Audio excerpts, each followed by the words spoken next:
Hello দর্শক বন্ধুরা, সকলে কেমন আছেন? আশা করি ভালো আছেন। সবাইকে আসসালামু আলাইকুম।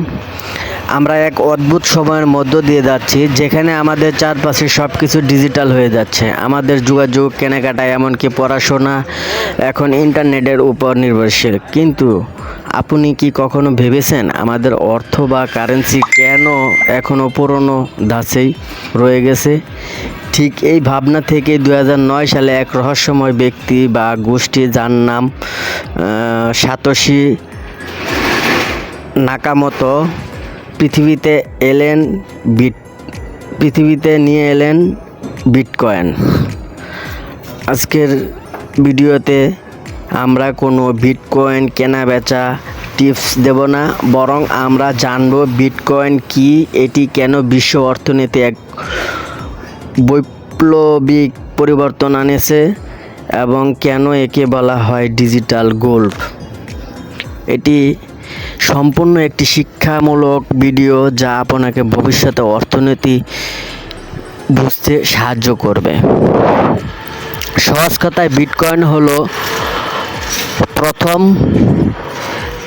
Decentralised digital currency. এর মানে হলো এটি কোনো ব্যাংক বা সরকারের নিয়ন্ত্রণে নেই। এটি চলে পার টু পার নেটওয়ার্কে, অর্থাৎ আপনি যখন কাউকে টাকা পাঠান, মাঝখানে কোনো থার্ড পার্টি বা ব্যাংকের প্রয়োজন হয় না। এই স্বচ্ছতা এবং নিরাপত্তার কারণে আজ বিটকয়েন নিয়ে সারা বিশ্বে এত আলোচনা। বিটকয়েনের সাফল্যের মূল চাবিকাঠি হলো ব্লকচেইন টেকনোলজি। কল্পনা করুন একটি বিশাল হিসাবের খাতা, যা পৃথিবীর লক্ষ লক্ষ কম্পিউটারে একসাথে আপডেট হচ্ছে। এই খাতায় একবার কোনো তথ্য লেখা হলে তা কেউ পরিবর্তন বা মুছে ফেলতে পারে না। একে বলা হয় ক্রিপ্টোগ্রাফি। এই প্রযুক্তির মাধ্যমে প্রতিটি লেনদেন সুরক্ষিত থাকে। বিটকয়েন নেটওয়ার্কে হ্যাক করা প্রায় অসম্ভব, কারণ হ্যাক করতে হলে পৃথিবীর অর্ধেক বেশি কম্পিউটারকে এক যুগে হ্যাক করতে হবে, যা বর্তমানে অসম্ভব। প্রযুক্তির এই সক্ষমতাই বিটকয়েনকে একটি বিশ্বস্ত সম্পদে পরিণত করেছে। সোনা বা গোল্ড কেন দামি? কারণ পৃথিবী সোনার পরিমাণ সীমিত, ঠিক একইভাবে বিটকয়েনের পরিমাণও সীমিত। পৃথিবীতে মাত্র 21 মিলিয়ন বিটকয়েন থাকতে পারে, এর বেশি একটিও তৈরি হবে না। এই সীমাবদ্ধতা বা সিকিউরিটির কারণে বড় বড় কোম্পানি এবং বিনিয়োগকারীরা একে সোনার সাথে তুলনা করেন। মূল্যস্ফীতি বা টাকার মান কমে যাওয়া থেকে বাঁচতে মানুষ যেন সোনা কেনে, ঠিক তেমনি এমন অনেক গ্লোবাল কোম্পানি তাদের রিজার্ভ হিসেবে বিটকয়েন রাখতে শুরু করেছে। এল সালভাদরের মতো অনেক দেশ একে আইনসম্মত মুদ্রা হিসেবেও স্বীকৃতি দিয়েছে। বিটকয়েন কিভাবে তৈরি হয়? একে বলা হয় মিনিং। সুপার পাওয়ারফুল কম্পিউটারের মাধ্যমে জটিল গাণিতিক ধাঁধা সমাধান করে নতুন বিটকয়েন তৈরি করা হয়। একসময় মাইনিং নিয়ে পরিবেশগত অনেক বিতর্ক থাকলেও বর্তমান বিশ্বে এই চিত্র দ্রুত বদলাচ্ছে। এখন বিশ্বের বেশিরভাগ বড় মাইনিং ফার্মগুলো নবায়নযোগ্য শক্তি বা গ্রিন এনার্জি, যেমন সৌরশক্তি এবং বায়ু শক্তি ব্যবহার করছে। এই টেকসই উন্নয়ন প্রমাণ করে যে ডিজিটাল কারেন্সি কেবল প্রযুক্তি নয়, বরং পরিবেশ রক্ষাতেও আধুনিক চিন্তা করছে। বিটকয়েন এখন আর কেবল ইন্টারনেটের কোনো কাঙ্ক্ষিত সীমাবদ্ধ নেই।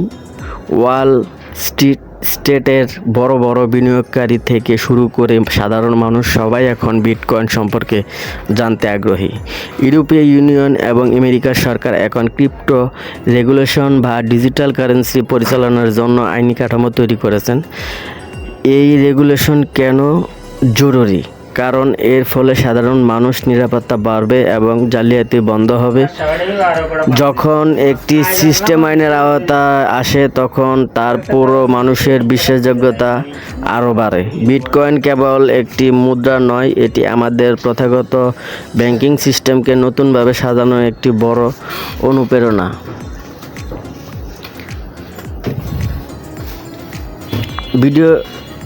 ভিডিওর শেষে আমাদের একটি জরুরি বিশেষ সচেতন হতে হবে। বিটকয়েন মার্কেট অন্তত ভোলাটাইল বা অস্থির। এর দাম যে কোনো সময় দ্রুত বাড়তে বা কমতে পারে, তাই না বুঝে বা হুজুগে পড়ে কখনো আর্থিক ঝুঁকির মধ্যে যাওয়া উচিত নয়। আমাদের উদ্দেশ্য ছিল আমাদের এই নতুন প্রযুক্তি সম্পর্কে শিক্ষিত করে তোলা। যে কোনো কিছুতে অংশগ্রহণের আগে তার প্রযুক্তিগত দিকগুলো বোঝা সবচেয়ে বেশি গুরুত্বপূর্ণ। মনে রাখবেন, জ্ঞানই হলো সবচেয়ে বড় সুরক্ষা।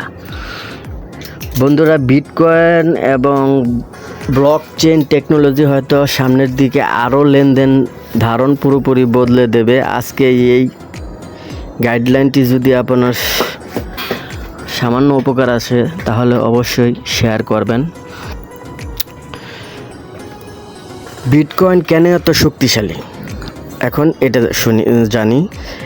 এর উত্তর লুকিয়ে আছে আমাদের বর্তমান ব্যাংকিং সিস্টেমের সীমাবদ্ধতায়।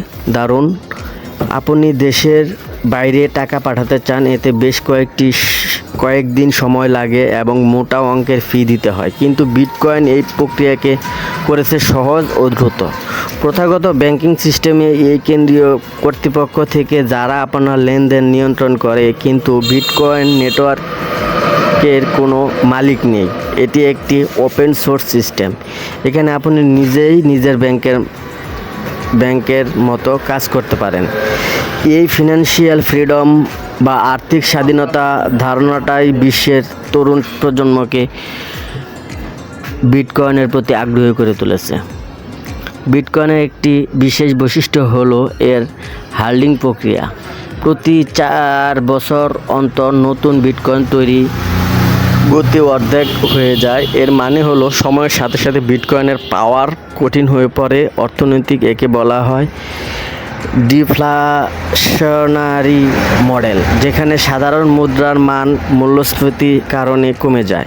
এখানে বিটকয়েনের এই সীমাবদ্ধতা এর মানে ধরে রাখতে সাহায্য করে। এটি মূল কারণ কেন বড় বড় গ্লোবাল ইনভেস্টররা বিটকয়েনকে এটি দীর্ঘমেয়াদী সম্পদ হিসেবে দেখেন। প্রযুক্তি এই সুনিপুণ বিন্যাস বিটকয়েনকে অন্য যে কোনো ডিজিটাল সম্পদ থেকে আলাদা করে তুলেছে।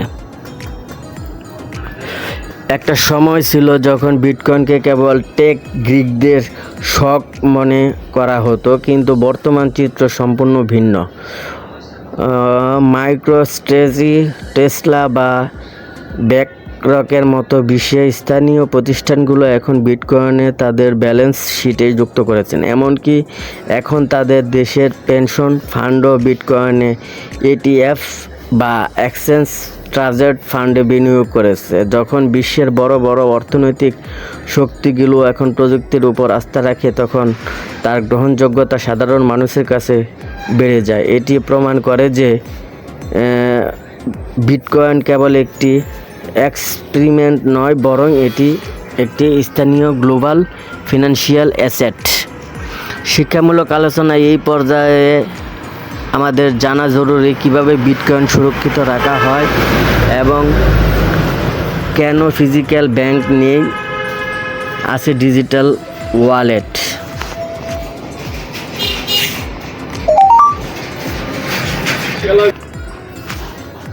এই ওয়ালেট প্রাইভেট কি দ্বারা সুরক্ষিত থাকে। আপনি যদি আপনার প্রাইভেট কি বা সিক্রেট কোড হারিয়ে ফেলেন, তবে আপনার বিটকয়েন ফিরে পাওয়া অসম্ভব। তাই এই সেক্টরে ব্যক্তিগত সচেতন এবং সাইবার সিকিউরিটি সম্পর্কে জ্ঞান থাকা অত্যন্ত জরুরি। বিশ্বজুড়ে এখন কোল্ড স্টোরেজ বা হার্ডওয়্যার ওয়ালেট ব্যবহার বেড়েছে, যা হ্যাকিংয়ের ঝুঁকি শূন্যতে নামিয়ে আনে। প্রযুক্তি এই সুরক্ষা কবচ বিটকয়েনকে করে তুলেছে আধুনিক বিশ্বের সবচেয়ে নিরাপদ ডিজিটাল সম্পদ। পরিশেষে বলা যায় বিটকয়েন একটি প্রযুক্তির নাম, এটি একটি বিশ্বাসের নাম। আজকের এই আলোচনায় আমরা চেষ্টা করেছি বিটকয়েনকে কেবল একটি কয়েন হিসেবে নয়, বরং একটি বৈশ্বিক পরিবর্তনের হাতিয়ার হিসেবে তুলে ধরতে। ভিডিওটি আপনার কেমন লাগলো বা বিটকয়েন সম্পর্কে আপনার ভবিষ্যৎ ভাবনা কি তা আমাদের কমেন্টে জানান। আমাদের এই শিক্ষামূলক প্রচেষ্টা সার্থক হবে যদি আপনি নতুন কিছু শিখতে পারেন। সুস্থ থাকুন, প্রযুক্তির সাথে আপডেট থাকুন। দেখা হবে পরবর্তী ভিডিওতে। আল্লাহ হাফেজ।